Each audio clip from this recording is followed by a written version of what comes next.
When we're looking for the warning signs of ageing, it's really noticing when people stop doing the things that they've always been able to do and take for granted. That's the time to intervene and actually do more activity. Now, these exercises have helped thousands of people, so let me show you these simple things that can be done in your own home that will turn back the clock and really make a difference. This exercise is the sit to stand. We can do it every single day, then suddenly we find it's getting more and more tricky and we're using our hands to push ourselves out of the chair. So let's show you this one. Sitting back in the chair of an upright chair and getting up is really hard, so we need to come forward on the chair. That means we can bring our heels back, sit up tall, engage the core muscles and press into the heels. So we swing our arms up to stand from the chair, and as soon as we're up, a little heel raise. That's a jogger's walk that's just going to pump the circulation round. Touch the back of the chair with the legs before lowering your bottom slowly into the chair. Make sure the knees don't come in here, and sit gracefully down, and then hip walk forward to go again. So heels back, sit tall, push into the heels, up we go, heel walk, touch the chair, and sit down slowly. Now, the slower we lower, the harder that is. When you get better at it, you'll find that you can keep going for much longer. So it's a really good idea to try and do 30 seconds.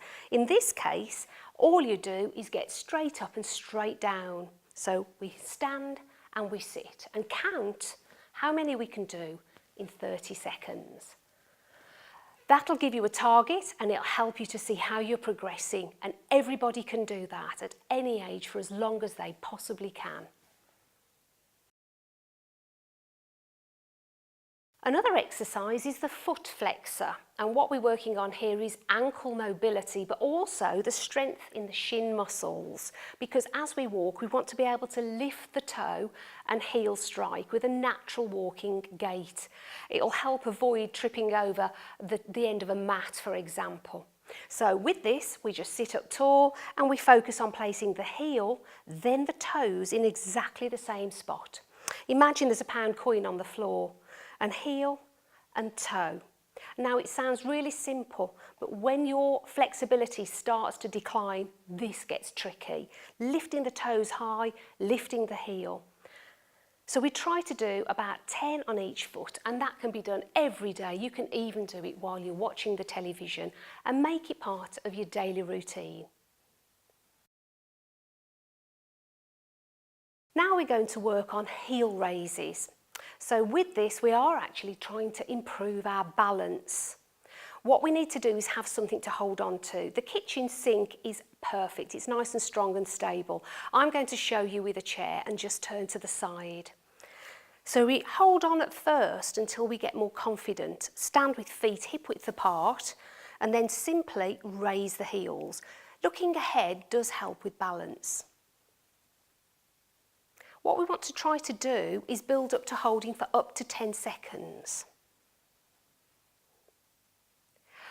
Then ultimately, we're going to see if we can reduce our contact.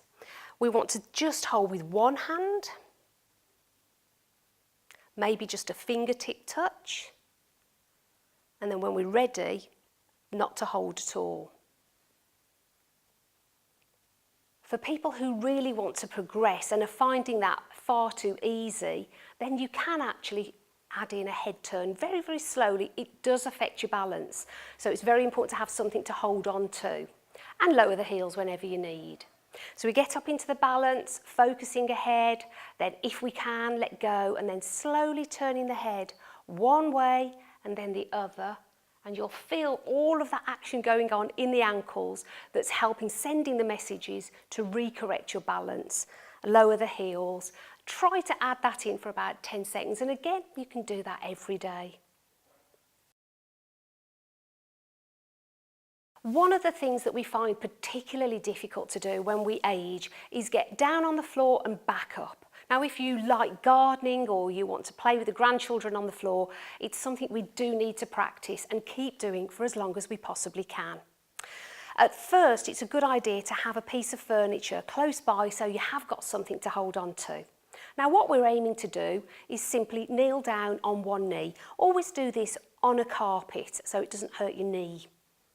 We kneel down, we take the other foot behind us, and we're going to try and stand up. So one foot in front, then bring the other one up. Over time, we're going to try and do that without even needing to push or hold on. So we lower down, and then we're going to push up, and that's really working those thigh muscles that are so vital as we age to make sure that we keep our balance, stability and strength to do all the things we need to do every day. Another set of muscles that starts to decline is the pelvic floor muscles.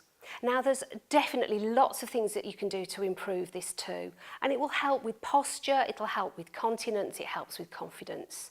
So here's a link for you to watch a whole video on how you can do 2 different types of pelvic floor exercises that can help you.